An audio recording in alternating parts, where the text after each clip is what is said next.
Hello प्यारे बच्चों, कैसे हैं आप सभी। एक बार फिर से आप सभी का हमारे YouTube channel education hub for you में प्यारे बच्चों आप सभी का मोस्ट वेलकम है। मैं आप लोग के सामने एक बार फिर से हाजिर हो गया हूँ एक बेहतरीन क्लास लेकर के।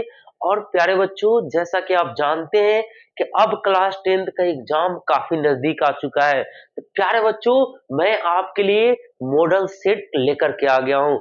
आज मैं आप लोग को कराने वाला हूँ मॉडल सेट फर्स्ट। और ये मेरे प्यारे बच्चों अब से आपका कंटिन्यू क्लास होने को है। लगातार मैं मैथ का क्लास लेकर के आऊंगा और आप डेली हमारे साथ यूं ही बने रहेंगे। प्यारे बच्चों, तो ये आज आपका क्लास है जिसमें मैं आपको मॉडल सेट क्लास 10 का मैथ का 1 कराने वाला हूं। तो प्यारे बच्चों, इस क्लास को आप टेस्ट के जैसा समझना। जो भी क्वेश्चन मैं बोर्ड पे लिखूंगा आप सबसे पहले उसको ट्राई करना और देखना कि आपसे कितना सही हो रहा है। तो चलिए इसी के साथ मैं क्लास को आगे बढ़ाता हूं, स्टार्ट करता हूं। चलिए देखते हैं। पहला प्रश्न है प्यारे बच्चों, पहला प्रश्न है कि 5y² माइनस 14y+8 के शून्यकों का योग होगा। 5y² माइनस 14y+8 के शून्यकों का योग पूछा जा रहा है ना। ये पहला आपका ऑब्जेक्टिव का प्रश्न है, शून्यकों का योग पूछा जा रहा है। आप जानते हैं प्यारे बच्चों कितने प्रश्न रहेंगे ऑब्जेक्टिव से। तो ऑब्जेक्टिव से 100 प्रश्न रहेंगे। बनाना कितना है, 50 क्वेश्चन बनाने हैं। तो आपको मैं पूरा का पूरा 100 क्वेश्चन कराऊंगा, है ना। 100 क्वेश्चन भले आपको एक वीडियो में नहीं, 2 वीडियो 3 वीडियो में मिले, लेकिन पूरा कंप्लीट क्लास कराने वाला हूं। तो मेरे प्यारे बच्चों, यहाँ पे जो मेरा पहला क्वेश्चन है वो क्या है, इसमें शून्यकों का योग पूछ रहा है। चलिए अब हम लोग बढ़ते हैं। क्या आपसे सॉल्व हो गया? नहीं तो इधर देखिए, हो गया है तो वेरी गुड। चलिए यहाँ पे क्या पूछा जा रहा है, शून्यकों का योग। हमारे पास दो शून्यक होता है, अल्फा प्लस बीटा। क्या होता है, अल्फा प्लस बीटा। और इसके शून्यकों का योग क्या होता है, -b/a होता है। क्या होता है, -b/a। अब मेरे पास अल्फा प्लस बीटा तो है ही नहीं, तो हम क्या करेंगे, इसका फैक्टर करेंगे तो हमारे पास दो शून्य अल्फा प्लस बीटा निकल जाएगा। और या फिर डायरेक्ट आप फार्मूला से आए, अल्फा प्लस बीटा क्या होता है, तो -b/a होता है। शून्यकों का योग -b/a होता है। -b क्या है, तो माइनस, यहाँ पे देखिए जरा, इसको ये मेरा a का वैल्यू हो गया, ये b का वैल्यू हो गया, और ये आपका c हो गया, है ना। ए वाई स्क्वायर के साथ के जो गुणांक में है वो a वैल्यू होगा, y के जो गुना में वो b का वैल्यू होगा, और जो अचर पद है वो क्या होगा, तो c का मान होगा। तो अब -b/a, तो b का वैल्यू क्या है, -14। क्या है, -14। a क्या है, 5 है। कैंसिल होके माइनस माइनस क्या हो जाएगा, प्लस हो जाएगा। 14/5 ये आपका आंसर हो गया। अब जरा हम अगले प्रश्न की तरफ बढ़ते हैं। चलिए अब हम आगे बढ़ते हैं, अगले प्रश्न को देखते हैं। अगला प्रश्न है प्यारे बच्चों, y अक्ष का समीकरण है। अब यहां से दूसरा जो प्रश्न है वो क्या है, तो वो प्यारे बच्चों है कि y अक्ष का समीकरण है।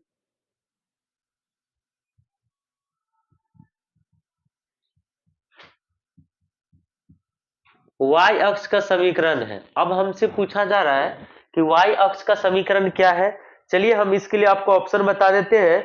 इसमें ऑप्शन है प्यारे बच्चों, x बराबर 0 यानी भूज 0 होगा, y बराबर 0, दूसरा है x माइनस वाई बराबर 0, और तीसरा है प्यारे बच्चों एक्स वाई बराबर 0। जरा आप इसको सटीक आंसर माइंड में सोच लेंगे, और नहीं तो यहाँ पे देखिए हम आपको बता देते हैं। अब हम डायरेक्ट कहां बढ़ते हैं, तो हम बढ़ते हैं किस तरफ, तो आपको कोऑर्डिनेट ज्योमेट्री की तरफ बढ़ते हैं। जरा याद कीजिए, ये क्या होता है प्यारे बच्चों, ये 0 0 होता है ना।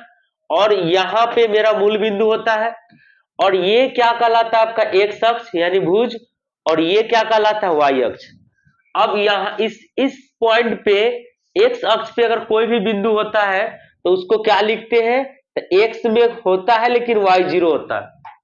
इसी प्रकार से अगर हम y अक्ष की तरफ चले तो हम देखते हैं कि यहाँ पे अगर इस पॉइंट पे अगर कोई भी बिंदु होगा, कहां पे, y अक्ष पे अगर कोई भी बिंदु होगा तो y का पॉइंट होगा, y बिंदु होगा, लेकिन क्या हो जाएगा, x 0 हो जाएगा, यानी यहाँ पे x 0 और y आ जाएगा।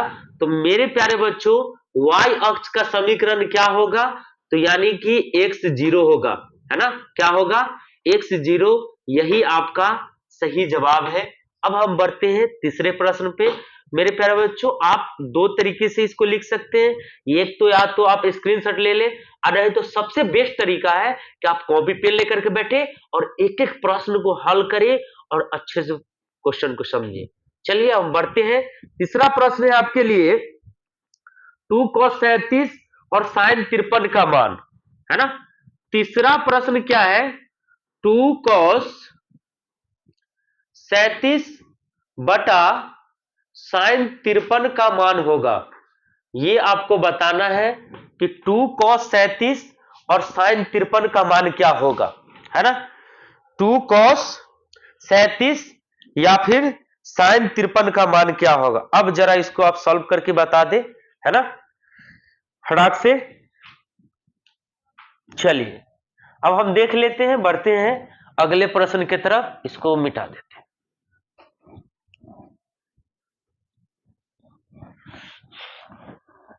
तो मेरा क्वेश्चन क्या था प्यारे बच्चों, 2 cos 37 और साइन बटा में sin 53। अब जरा इसको आप ध्यान दे कि दोनों को जोड़ने पर कितना आ रहा है, 90 आ रहा है। 2 cos 37 नीचे क्या है, sin 53, 53 और 37 को जोड़ने पर कितना आ रहा है, 90 आ रहा है। तो ऐसा स्थिति, ऐसा होने पर आपको क्या करना है, किसी एक को बदल देना है। जैसे cos 37 है तो cos 90 37, 90 में से कितना घटाएगा, 37 आएगा, तो ये 53 आपको घटाना। नीचे क्या है, 2 sin 53। अब बताएं cos 90 माइनस थीटा क्या होता है, तो सर sin थीटा होता है। sin 53 और नीचे कितना हो जाएगा, sin 53, ये कैंसिल, कट के कितना आ गया, 2 आ गया। ये रहा आपका तीसरे प्रश्न का आंसर। बढ़ते हैं अगले प्रश्न की तरफ। उम्मीद करते हैं आप सभी को समझ में आ रहा होगा, है ना। अब मैं यहां से आपको एग्जाम तक लगातार क्लास लेकर के आऊंगा, इसीलिए हर रोज आप मेरे चैनल पे जाएं और वीडियो आप जरूर देखें।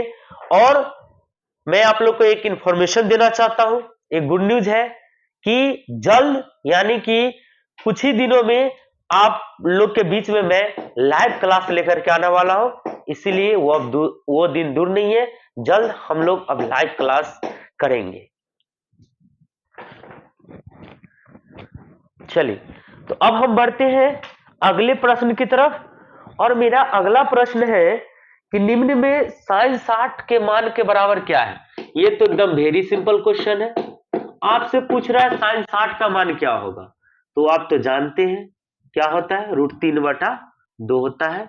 देखिए प्यारे बच्चों, ये मैं सेट का क्वेश्चन करा रहा हूं, इसमें विभिन्न टाइप के प्रश्न आएंगे, आसान, भारी और मध्यम स्तर के। तो वो तीनों प्रश्न का हमें क्या करना है, सॉल्यूशन करना है। आसान है वो भी, मीडियम है वो भी, हार्ड है वो भी। मेरा आपका तैयारी इस लेवल का होना चाहिए प्यारे बच्चों कि एग्जाम में आपसे इजी क्वेश्चन पूछ ले तो भी गर्दा उड़ा देना है, मीडियम क्वेश्चन पूछ ले तो भी गर्दा उड़ा देना है, और हार्ड क्वेश्चन भी पूछ ले तो भी बना के आना है। आपका तैयारी इस लेवल का होना चाहिए, इसीलिए आप हमसे जरूर जुड़ जाए और लगातार क्लास करने के लिए रेडी हो जाए मेरे साथ, ठीक है। तो अब हम पढ़ते हैं पांचवा प्रश्न की तरफ, जो कि मेरा प्रश्न है 10 का मिलान चिन्ह है ना। यहां पे आपसे 10 का मिलान चिन्ह पूछ लिया है। अब ये आपका किससे कहां से आ गया, तो ये आपका हो जाता है प्यारे बच्चों स्टैटिक्स का क्वेश्चन है, सांख्यिकी का क्वेश्चन है ना। ये क्लास 10th में नहीं पढ़ा जाता है, लेकिन अब क्वेश्चन है मॉडल सेट का तो करना तो पड़ेगा, है ना। 10 का मिलान चिन्ह पूछ रहा है, तो मिलान चिन्ह यही होता है प्यारे बच्चों, 4 और 1 5, ये 4 और 1 5, ये क्या हो जाता है, 10 हो गया।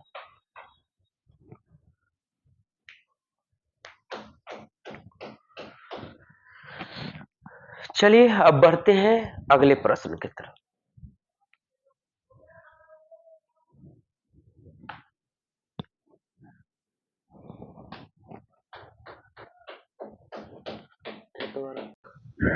अगला प्रश्न है कि किसी गोले का संपूर्ण पृष्ठ क्षेत्रफल 616 है तो उसका व्यास क्या होगा, है ना। आपके लिए अगला प्रश्न है यानी 7वां प्रश्न, किसी गोला का संपूर्ण पृष्ठ क्षेत्रफल 616 सेंटीमीटर स्क्वायर है तो व्यास होगा। चलिए, प्रश्न समझ में आ गया। आपसे पूछा जा रहा है गोले का संपूर्ण पृष्ठ क्षेत्रफल, ये रहा मेरे पास गोला, है ना। अब जरा आप बताएं गोले का संपूर्ण पृष्ठ क्षेत्रफल क्या होता है, तो 4 पाई आर स्क्वायर होता है, कितना, और ये दिए हुआ है कितना, 616, पाई का वैल्यू 22/7, आर स्क्वायर 616। अब 7 कहाँ है, भाग में, गुना में चला जाएगा, और ये 4 और 22 कहाँ है, गुना से भाग में चला है। अब जरा इसको काट दे, 11 से 2 बार में 11 पचे 55, 6 बचा 66, 11 छक 66, है ना। ये आपका हो गया 4 दूना 8 और ये 8 सते 56, कितना आ गया, 7 गुने 7। अब स्क्वायर यहां से हटाएंगे तो क्या आ जाएगा, तो रूट आ जाएगा, कितना आ गया आंसर, 7 आ गया। समझ में आ रहा है। चलिए बढ़ते हैं अगले प्रश्न के तरफ। आपके लिए अगला प्रश्न है कि दो वृत्तों के क्षेत्रफल का अनुपात 9:4 है तो इनकी परिधियों का अनुपात क्या होगा। चलिए, टाइम मिलता है तो उतार ले, खुद से बनाने की कोशिश करें, नहीं तो बेहतर से एक बार 2 बार समझें और प्रैक्टिस जरूर करें, क्योंकि मैथ प्रैक्टिस का चीज है, जितना आप प्रैक्टिस करेंगे तो उतना बेहतर आपका मैथ होते जाए। दो वृत्तों के क्षेत्रफल का अनुपात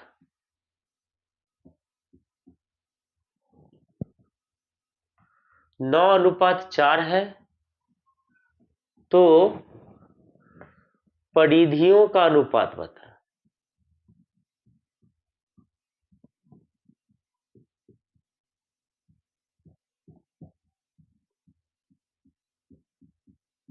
चलिए क्वेश्चन को देख ले, समझ ले, यहां पे क्या दिया है, तो दो वृत्त के क्षेत्रफल का अनुपात दिया हुआ, हमें क्या निकालना है, परिधि का अनुपात। परिधि तब निकलेगा जब हमारे पास त्रिज्या मिलेगा। तो आइए हम क्षेत्रफल की मदद से क्या निकाल लेते हैं, त्रिज्या। एक वृत्त का क्षेत्रफल हो जाएगा पाई r1 square pi r2 square, ये क्या हो गया, दो वृत्त के क्षेत्रफल हो गया, कितना है 9:4, इसी को हम लिख देंगे 9/4, ठीक है। पाई से पाई कैंसिल हो गया, अब दोनों पे क्या आ रहा है, स्क्वायर आ रहा है, स्क्वायर हटाएंगे क्या आ जाएगा, तो रूट आ जाएगा, 9 का वर्गमूल 3 और 4 का वर्गमूल 2 हो गया। हमें क्या पूछा जा रहा है, परिधि का अनुपात, तो परिधि क्या होता है, तो 2πr1 2πr2, ये हो गया पहले वृत्त का परिधि और ये हो गया दूसरे वृत्त की परिधि। परिधि का फॉर्मूला होता है 2πr, 2π से 2π कैंसिल, r1/r2 जो कि मेरे पास क्या है, r1 आपका 3 है और r2 क्या है, 2 है। ये आपका इस प्रश्न का क्या हो गया, हल हो गया। बढ़ते हैं अगले प्रश्न के तरफ। अगला प्रश्न है बिंदु -1,3 एवं -5,7 के बीच का दूरी पूछ रहा है प्यारे बच्चों। दूरी सूत्र से प्रश्न है, -1,3 और -5,7 के बीच का दूरी।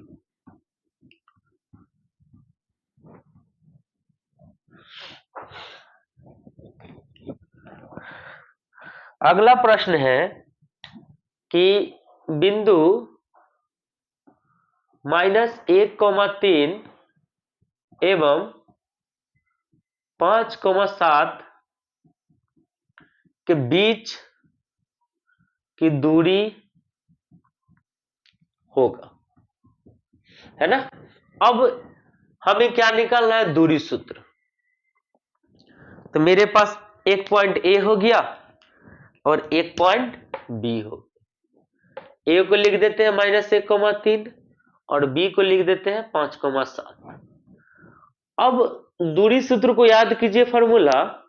तो उसका फॉर्मूला कुछ इस टाइप से था, x2 - x1 का whole square plus y2 - y1 का होल स्क्वायर।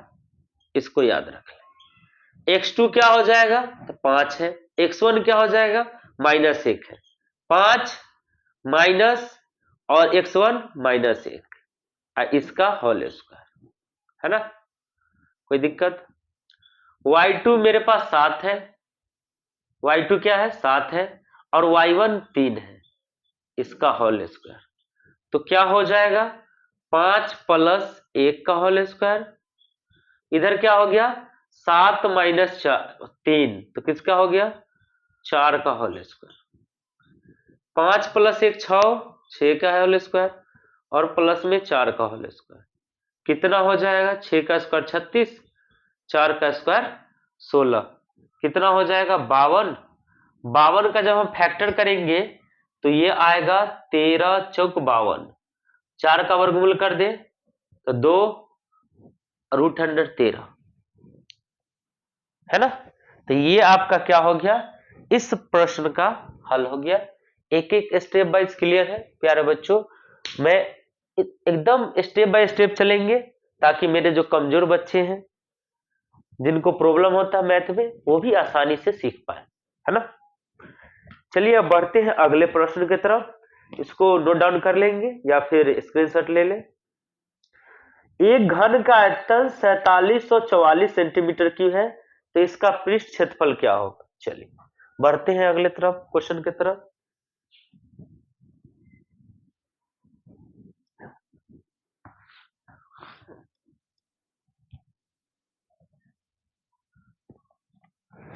ये प्रश्न आपका 9वां प्रश्न है।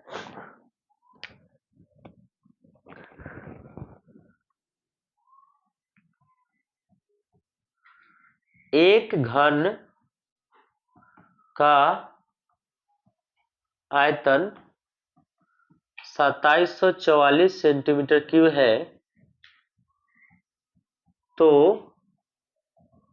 उसका पृष्ठ क्षेत्रफल क्या होगा। चलिए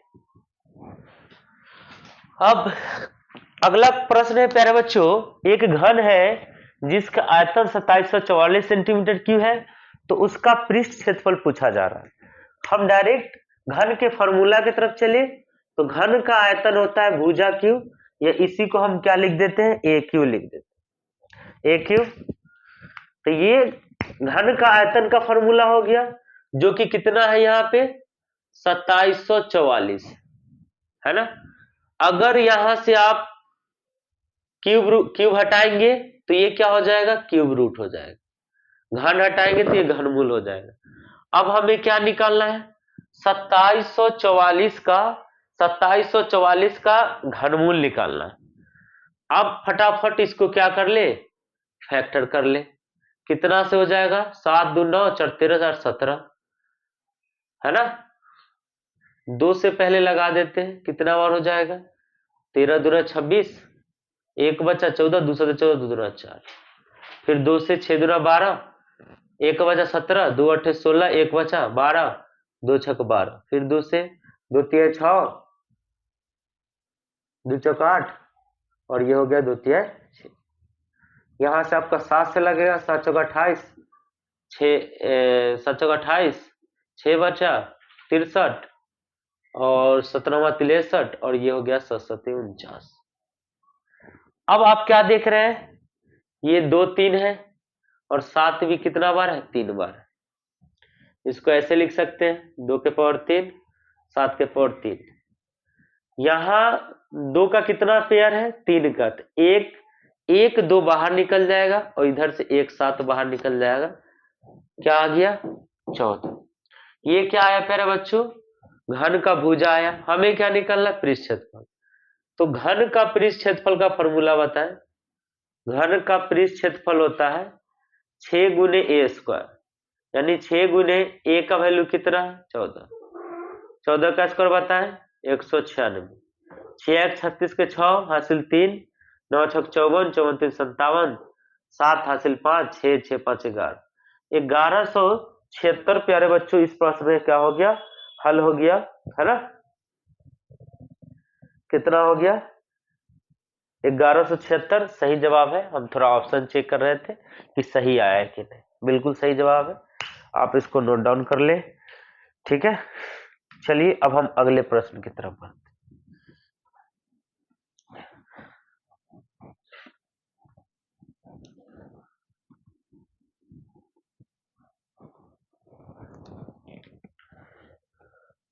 अगला प्रश्न है, प्रथम 10 सम प्राकृतिक संख्याओं का माध्य पूछ रहा।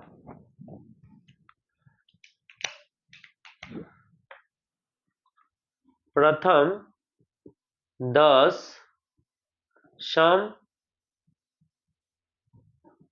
प्राकृतिक संख्याओं का माध्य। चलिए ये प्रश्न आपका हो जाएगा 10वां नंबर प्रश्न है। चलिए प्रथम 10 प्राकृतिक संख्याओं का माध्य आपसे पूछा जा रहा है। अब माध्य क्या होता है, तो ये होता है सभी प्रेक्षणों का योग बटा में उसकी कुल संख्या। यहाँ पे x जो देख रहे हैं ये चरमान को रिप्रेजेंट कर रहा है, सभी चरमानों का योग बटा में उसकी कुल संख्या। हमें क्या निकालना है यहाँ पे, 10 प्रथम 10 सम प्राकृतिक संख्याओं का योग। तो 2 4 6 8 10 12 14 16 18 20 और यहाँ पे क्या है, कुल संख्या कितना है, 10 आ जाए। चलिए अब हम थोड़ा सा जोड़ना शुरू करते हैं। ये 8 हो गया, 8 6 14 4 18, 18 2 20, 20 8 28, 28 6 34, 4 38 2 40 के 0 हासिल 4। इसको जोड़ लेते हैं, 2 1 3 4 5 6 7 7 7, इसको एक बार फिर से ऐड करते हैं, 8 6 14 4 18 2 20, 20 के 0 हासिल 2। चलिए 2 1 3 1 4 5 6 7 8 7 15, 15 6 21, 4 25 27 और हासिल का 2।